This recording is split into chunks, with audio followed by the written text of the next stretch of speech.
begin laying out the clock face, I first mark the center of the circle using my compass.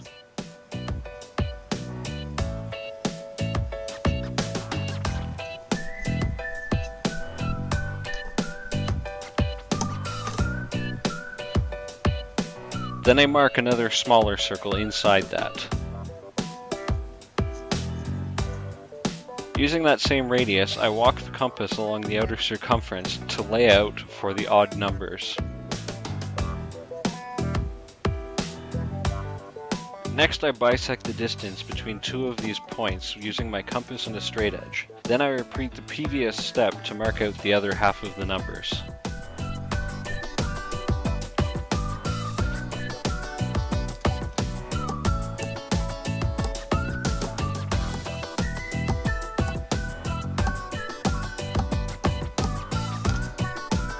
To fill in these cracks, I use thin CA glue and brass filings that I get from a local key cutter.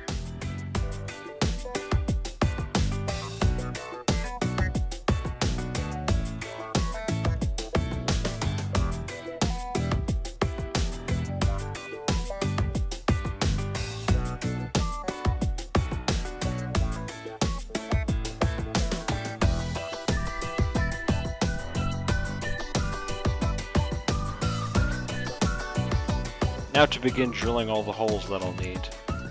I start with a small hole to transfer my center point to the back of the piece. This 2 1/8 inch Forstner bit will create a mortise for the jaws on my lathe chuck. Next I use a 1/2 inch bit to drill holes for plugs that will indicate the hours on the clock.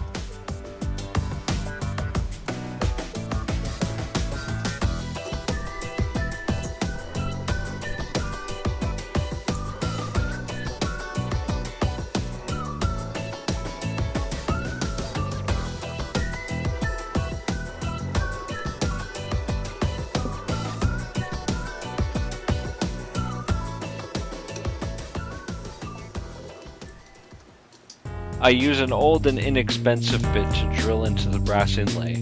Brass is soft, but still harder than wood.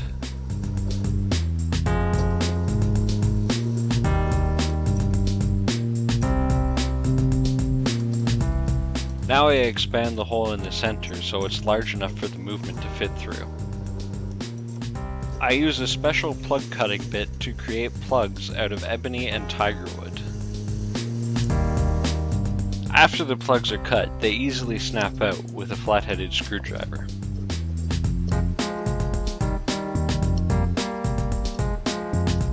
Four of the ebony plugs will be used to indicate the 4 major quarters on the clock. Then I insert the tiger wood plugs in all the other holes.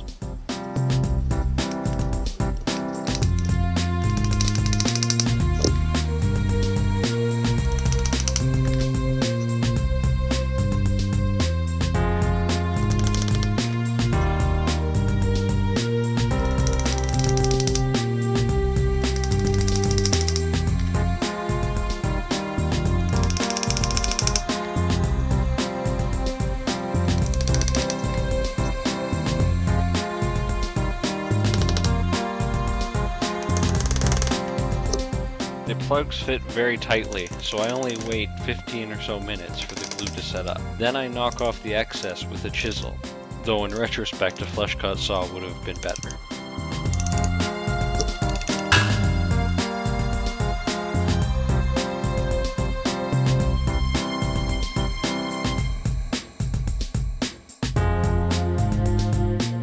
After cutting the piece round, it's time for the easy part, turning a nice flat face for the clock.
After finishing the face, I need to expand the mortise on the back to allow for the clock mechanism to fit.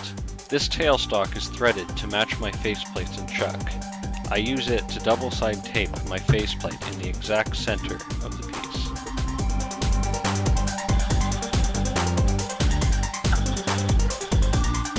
All that's left is to apply a few coats of polyurethane and fasten the movement to the clock.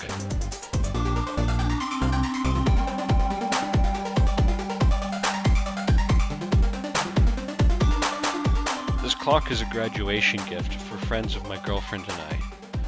Jen and Jamie, I hope you like it.